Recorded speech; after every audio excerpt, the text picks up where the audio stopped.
Hello and welcome to SKB Shots. India versus England. First test match హైదరాబాద్లో and England చాలా రచ్చ రంబోలా వెధవేషాలను వేసేస్తున్నారు already. అటు స్లెడ్జింగ్ అన్నారు, ఆ తర్వాత ఎవరో బాషీర్ వాళ్ళ ప్లేయర్కి వీసా అనేది రాలేదు, వెళ్ళిపోతున్నారు, వాట్ ఈస్ దిస్ అది ఇది అంటే ఏవో మాట్లాడేస్తున్నారు. అవన్నిటి గురించి కాకుండా క్రికెట్ గురించి, మ్యాచ్ గురించి అండ్ పిచ్ ఎలా ప్లే చేస్తుంది దాని గురించి డీటెయిల్గా మాట్లాడుకుందాం. So let's get started.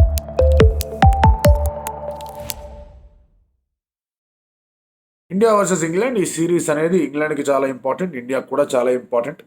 World test championship పాయింట్స్కి సంబంధించి ఇండియాకి all the more important because ఈ వరల్డ్ టెస్ట్ ఛాంపియన్షిప్ పాయింట్లు, ఆ పాయింట్లు పర్సెంటేజ్లు అవి ఇవి కూడా ప్రతి ఒక్క టీం వాళ్ళు హోమ్లో జరిగే టెస్ట్ మ్యాచ్లు మ్యాక్సిమం గెలిచే ప్రయత్నం చేస్తుంది. England last out on Ashes, వాళ్ళు ఆస్ట్రేలియాని రీటైన్ చేసుకొని ఇచ్చారు. 2 టెస్ట్ మ్యాచెస్ కోల్పోయారు, ఒక టెస్ట్ మ్యాచ్ డ్రాగా అయింది. ఆ టెస్ట్ మ్యాచ్ గెలిచేవాళ్ళు మోస్ట్లీ వాళ్ళు, బట్ ఆ టెస్ట్ మ్యాచ్ డ్రా అయింది.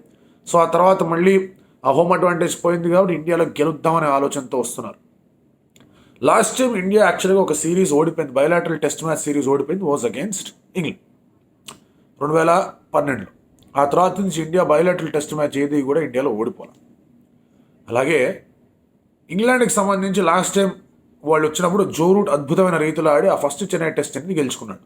ఇంకా ఆ తర్వాత అక్కడి నుంచి it was down hill. England ఏమాత్రం ఏది చేయలేకపోయింది, రొటేషన్ అన్నారు, అదన్నారు, ఇదన్నారు, ఏది వర్కౌట్ కాలేదు వాళ్ళకి. అండ్ ఆ తర్వాత పిచ్ బాగాలేదని చెప్పేసి గోల చేశారు, పిచ్చి వేషాలు వేశారు, అది పక్కన పెట్టేయండి. Right know what's happening with both the teams. England హెవీగా జాక్ లీచ్ మీద రిలై అవుతారు, అందులో డౌటే లేదు. ఆ తర్వాత ఇంకో 2 స్పిన్నర్లు ఉన్నారు వాళ్ళకి, అండ్ ఈ బషీర్ వస్తే కూడా బాగుంటుందని చెప్పేసి ఆలోచన ఉన్నారు. కానీ ఎంతమంది ఉన్నా ఏం జరిగినా కూడా they will rely mostly on Jack Leach. And దానికి తోడు జో రూట్ కూడా లాస్ట్ టైం వచ్చినప్పుడు బౌలింగ్ వేసాడు, ఒక 5 వికెట్ హాల్ కూడా ఉంది దానికి. సో తన చేత కూడా బౌలింగ్ వేస్తారు.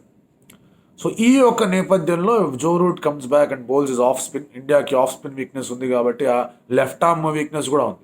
Left arm spin India weakness గురించి మాట్లాడితే ఒక శ్రేయాస్ అయ్యర్ మినహాయించి, రిషబ్ పంత్ టీంలో లేడు, రిషబ్ పంత్ ఉంటుంది వేరే స్టోరీ, రిషబ్ పంత్ పక్కన పెట్టండి. ఇప్పుడున్న స్క్వాడ్లో ఒక శ్రేయాస్ అయ్యర్ని మినహాయించి ఎవరికి కూడా లెఫ్ట్ ఆర్మ్ స్పిన్నర్స్కి అగేన్స్ట్గా 30 యావరేజ్ కూడా లేదు, 30 కూడా లేదు యావరేజ్. అక్షర్ పటేల్ మళ్ళీ కొంతవరకు బాగానే ఆడుతాడు అన్నట్టు కనిపిస్తుంది, కానీ వాళ్ళందరూ తర్వాత వచ్చింది. టాప్ 6లో మనం చూసుకుంటే కిసికోవి నెయ్యి. సో అలాంటిది ఎవరికి లేనందున లెఫ్ట్ ఆర్మ్ స్పిన్నర్ ఎట్లాగో ట్రబుల్ చేస్తూ వచ్చారు ఇండియాని. సో మళ్ళీ అదే రీతిలో మళ్ళీ వాళ్ళు ఏమన్నా జాక్ లీచ్కి పని చెప్తారా చూడాలి. అలాగే ఇందాకన్నట్టుగా Joe Root, of course Ollie Robinson and James Anderson కూడా టీంలో ఉన్నారు. ఇంగ్లాండ్ పాయింట్ ఆఫ్ వ్యూ నుంచి వాళ్ళకి ఒక రకంగా కలిసి వచ్చే అంశం, వాళ్ళు గోల చేయకూడని అంశం ఏంటి అంటే హైదరాబాద్లో దాదాపుగా 40-60% వేరియేషన్లో వికెట్లు పడతాయి. అంటే 40% ఆఫ్ ద వికెట్స్ ఫాస్ట్ బౌలర్కి వెళ్ళాయి, 60% స్పిన్నర్లకి వెళ్ళాయి. అదే మీరు అహ్మదాబాదు, చెన్నై ఇట్లాంటివి వెళ్ళారంటే కనుక అది ఆ వ్యత్యాసం ఇంకా పెరిగిపోతూ ఉంటుంది. స్పిన్నర్లకి చాలా ఎక్కువ, 75-80 దాకా కూడా వెళ్ళిన సందర్భాలు ఉన్నాయి కొన్ని వికెట్ల మీద. ఫాస్ట్ బౌలర్స్కి తక్కువ అవుతాయి. బట్ హైదరాబాద్లో మాత్రం ఆ 40-60 రేషియో అనేది మెయింటైన్ అవుతూ వచ్చింది. So they can not complain. ఇంకొకటి, Hyderabad is a very good batting track. సరే కొంచెం స్లోనెస్ అనేది ఆ టెస్ట్ మ్యాచెస్లో కనిపించింది, no doubts about that. And ఆ తర్వాత సెకండ్ బ్యాటింగ్ చేసిన వాళ్ళు ఒకవేళ కనుక వాళ్ళు ఫస్ట్ బ్యాటింగ్ చేసిన వాళ్ళకన్నా అధికంగా స్కోర్ కొట్టకపోతే వాళ్ళు చేసి వెనక్కి రాలేరు అనేది కూడా అన్ని టెస్ట్ మ్యాచ్లో కనిపించింది. ఎందుకంటే 4th ఇన్నింగ్స్లో మీరు నెంబర్ ఆఫ్ చేజెస్ చూస్తే కనుక జరిగిన 2 చేజుల్లో కూడా 70-75 వరకే ఉన్నాయి ఆ చేజులు. సో సెకండ్ బ్యాటింగ్ చేస్తే కనుక భారీ లెవెల్లో ఆధిక్యం రావాలి.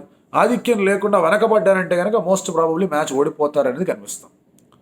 అండ్ యావరేజ్ స్కోర్స్ మీరు చూసుకుంటే కనుక ఫస్ట్ ఇన్నింగ్స్లో 400 దాకా ఉంది, సెకండ్ ఇన్నింగ్స్లో దాదాపు 380-370 దాకా ఉంది, థర్డ్ ఇన్నింగ్స్ కాస్త తక్కువ ముఖం పట్టింది, 4th ఇన్నింగ్స్ ఇందాక అన్నట్టుగానే పెద్దగా మనకి మాట్లాడుకునే డేటా కూడా లేదు.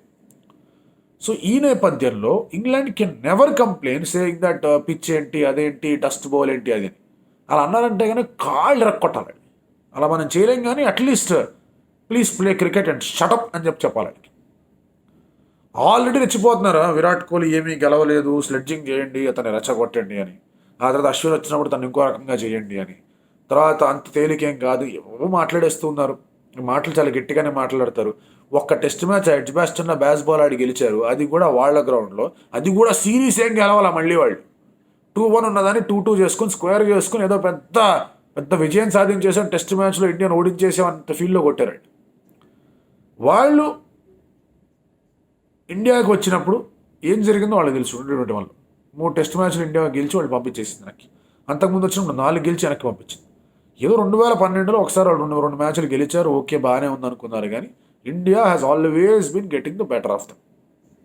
కాకపోతే ఒకటి ఏంటంటే కనుక వాళ్ళు ఎప్పుడో 85లో ఇప్పుడు గెలిచారు, 2012లో గెలిచారు, అదొక ఆస్పెక్ట్ మాత్రం చూసుకుంటాం, మేము 2 సార్లు గెలిచాం కదా అది ఇది అని మాట్లాడతారు, కానీ అంత సినిమా వాళ్ళకి లేదు.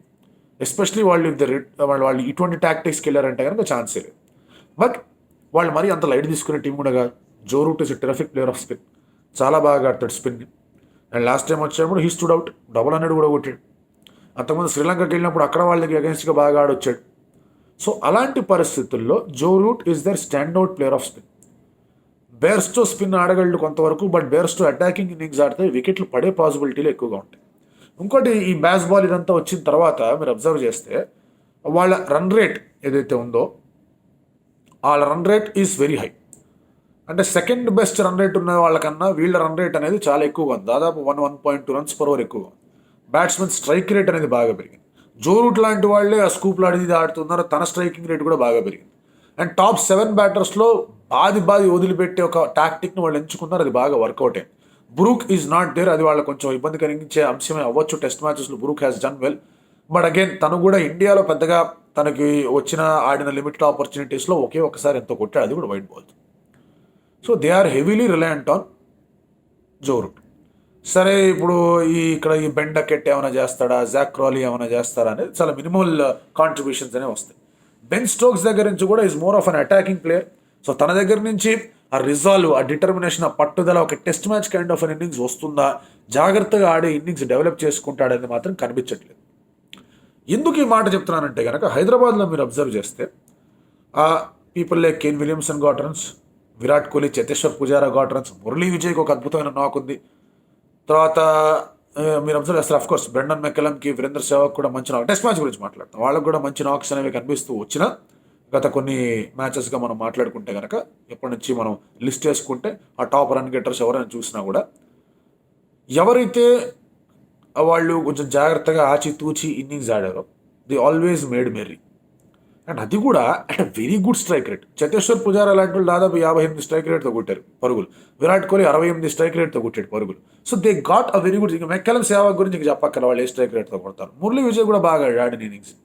సో వీళ్ళకి ఏంటి ఇక్కడ లెక్క అంటే కనుక, if you settle you'll bat well you'll get good runs. Fortunately Pujara కానీ విరాట్ కోహ్లీ కానీ లేరు ఇక్కడ బాగా ఆడే లిస్ట్లో ఉన్నవాళ్ళు, వీళ్ళు ఇద్దరు టీంలో లేరు. విరాట్ కోహ్లీ పర్సనల్ కారణంగా లేడు, పుజారా నుంచి దర్ మూవింగ్ హెడ్. సరే, మళ్ళీ తన రీప్లేస్మెంట్ అన్నారు, బట్ ఆ రీప్లేస్మెంట్ పేరు అనేది అనౌన్స్ అయిపోయింది, అది ఎవరో అందరికీ తెలుసు. But that person will come to the main 11 అనేది question. I don't think that is going to happy. ఎందుకంటే ఇప్పుడు అతను ఈజ్ నాట్ ఇన్ ద స్క్వాడ్లోకి తీసుకొచ్చి స్క్వాడ్లో ఉండి ఆ తర్వాత 11లోకి వచ్చాడంటే దట్స్ డిఫరెంట్ స్టోరీ. స్క్వాడ్లోకి డైరెక్ట్గా వచ్చేంత పెడిగ్రీ కూడా లేదు, రహానేకో పుజారేకో అంత పెడిగ్రీ కూడా లేదు బాబు రజిత్కి. సో ఆ నేపథ్యంలో it is better to go with KS Bharat. And then KS Bharat వెళ్ళి కేఎస్ భరత్ చెప్పాలి, see Virat is not there, ఒక జెన్యున్ కీపర్గా కావాలని చెప్పేసి మాట్లాడడం. It is your opportunity. అది మనం ఆల్రెడీ మన వీడియోలో కూడా మాట్లాడుకున్నాం. ఆ తర్వాత అదే రీతిలో నిన్న శుభ్మన్ గిల్ గురించి కూడా మాట్లాడుకున్నాం. తనకి పెద్ద టెస్ట్ ఉంది, బట్ శుభ్మన్ గిల్కి కలిసి వచ్చే అంశం ఏంటంటే కనుక ఈ స్లోనెస్ ఆఫ్ ద వికెట్ కానీ, లేదా తను is being a very good player of spin, ఇటువంటి వికెట్ కావాలి తనకి టెస్ట్ మ్యాచెస్లో కొంచెం యావరేజ్ పెంచుకోవడానికి, మంచి స్కోర్ చేయడానికి. ఈ వికెట్ కానీ వైజాగ్ వికెట్ కానీ చాలా బాగా హెల్ప్ అవుతుంది శుభ్మన్ గిల్కి. అందుకే దాని గురించి ప్రత్యేకించి మరి వీడియో చేసాం. That he has got 2 good wickets to get some batting form. ఇక Jaiswal attacking batter, Shreyas Iyer attacking batter, వాళ్ళ దగ్గర నుంచి అటాకే వస్తుంది, వాళ్ళు ఏమీ ఆచితూచి ఆడే ప్రయత్నాలు చేయరు, దే అటాక్ ఆల్ అవుట్. అలాగే జడేజా కొంచెం ప్యూర్ బ్యాటర్గా ఆడుతాడు, తన దగ్గర నుంచి అటాక్ రాకపోవచ్చు. అక్షర్ పటేల్ మైడ్ అటాక్, అశ్విన్ మళ్ళీ మామూలు బ్యాటర్గానే ఆడొచ్చు.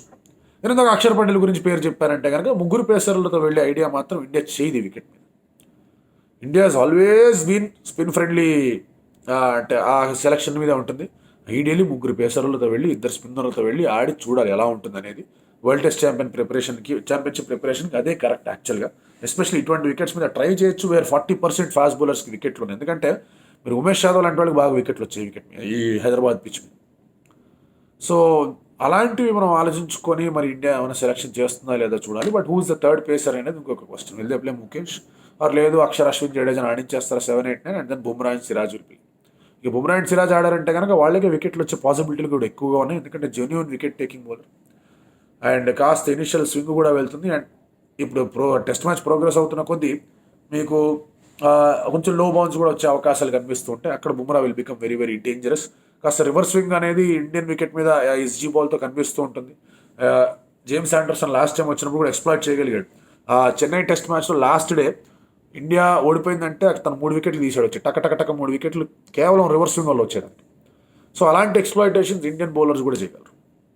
సో ఈ నేపథ్యంలో who's the better side? Obviously India. Who has better chances? Obviously India. But surprise ప్యాకేజ్లు ఏమైనా వస్తాయంటే కనుక if Bairstow can provide good innings ఎక్కడ వచ్చినా, అతను బ్యాటింగ్లో ఏ ఆర్డర్లో వచ్చినా కూడా. ఎందుకంటే డకెట్ దగ్గర నుంచి కానీ, ఒకవేళ డాన్ లారెన్స్ అయితే తన గురించి కానీ, లేదా జాక్ క్రాలీ గురించి కానీ పెద్దగా ఎక్స్పెక్ట్ చేయట్లేదు. బెన్ స్టోక్స్ నుంచి కూడా to be very fair and honest అంత ఎక్స్పెక్ట్ చేయలేదు. But if these guys can put up a show, ఆ తర్వాత వాళ్ళకి ఫోక్స్ వీళ్ళందరూ ఉన్నారు కాబట్టి if they can do something, మంచి స్కోర్ వచ్చే అవకాశాలు కనిపిస్తున్నాయి ఇంగ్లాండ్కి. Which ideally be the case అని చెప్పేసి చాలామంది అంటారు. ఒకవేళ if at all England bats, వాళ్ళు ఫస్ట్ బ్యాటింగ్ చేసినా సెకండ్ బ్యాటింగ్ చేసినా మంచి స్కోర్ వచ్చే అవకాశం హైదరాబాద్ పిచ్ అనేది ఇస్తోంది. బట్ ఇండియా బ్యాటింగ్ని కాస్త ఇబ్బందిలోకి నెట్టచ్చు అనే ఆలోచన వాళ్ళకి ఖచ్చితంగా ఉంటుంది. Because India's batting has never fired. Last world test championship cycle దగ్గర నుంచి ఇప్పటిదాకా ఇండియా బ్యాటింగ్ ఫైర్ అవ్వాలి. సో ఆ ఇండియా బ్యాటింగ్ ఫైర్ అవ్వని పక్షాన లెఫ్ట్ ఆర్మర్స్కి దొరికిపోయే ఇదిలో ఇంకో 2 స్పిన్నర్లు పెట్టుకొని, అసలు ఆండర్సన్ని పెట్టుకొని ఇండియా అంటే కనుక తనకి బాగా పర్ఫామ్ చేసేస్తానో ఒక నమ్మకంతో ఏదైతే వస్తున్నాడో, సో ఆ లాజిక్ ప్రకారం they will feel latest trouble Indian batters. Toss గెలిస్తే బ్యాటింగ్ తీసుకుంటారు మోస్ట్లీ. బట్ ఏం తీసుకున్నా ఫస్ట్ ఇన్నింగ్స్లో ఇద్దరికి ఇందాక చెప్పినట్టుగా యావరేజ్ స్కోర్స్లో పెద్దగా తేడా లేదు. So that can still work out. And అలాంటి స్కోర్స్ వచ్చాయంటే కనుక they can never complaint about the pitch.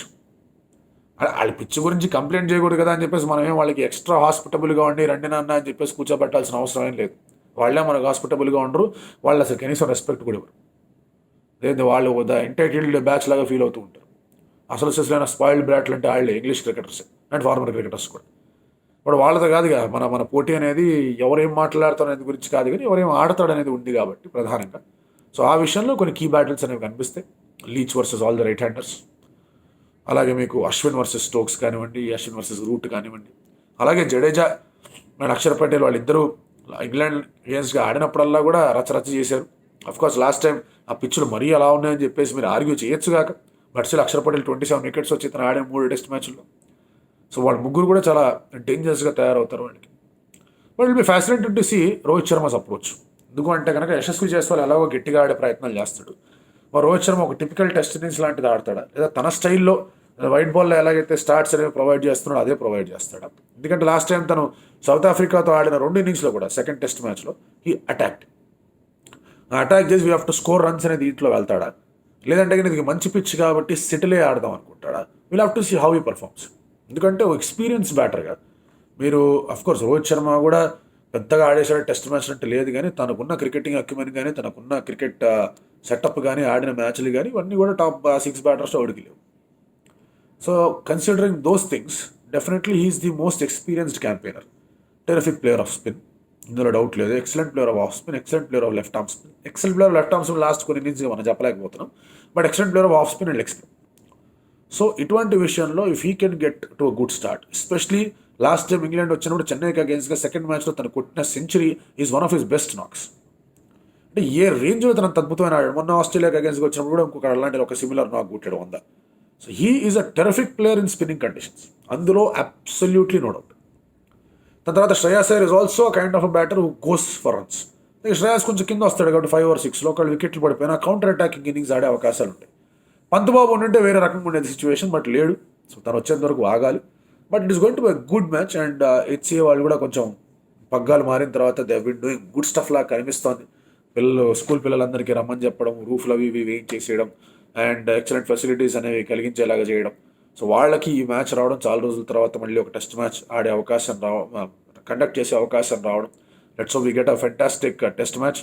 And pitch గురించి వాళ్ళు గోల్ చేసినా చేయకపోయినా కూడా it's going to be batting friendly pitch అని నాకు అనిపిస్తుంది. మరీ over of batting friendly pitch ఉండదు, బట్ ఫస్ట్ 2 ఇన్నింగ్స్ మాత్రం మంచిగా బ్యాటర్స్ క్యాన్ మేక్ మెరీ అనేది నా అభిప్రాయం. టీమ్ ఇందాక చెప్పినట్టుగానే దాట్ విల్ బి ది 11.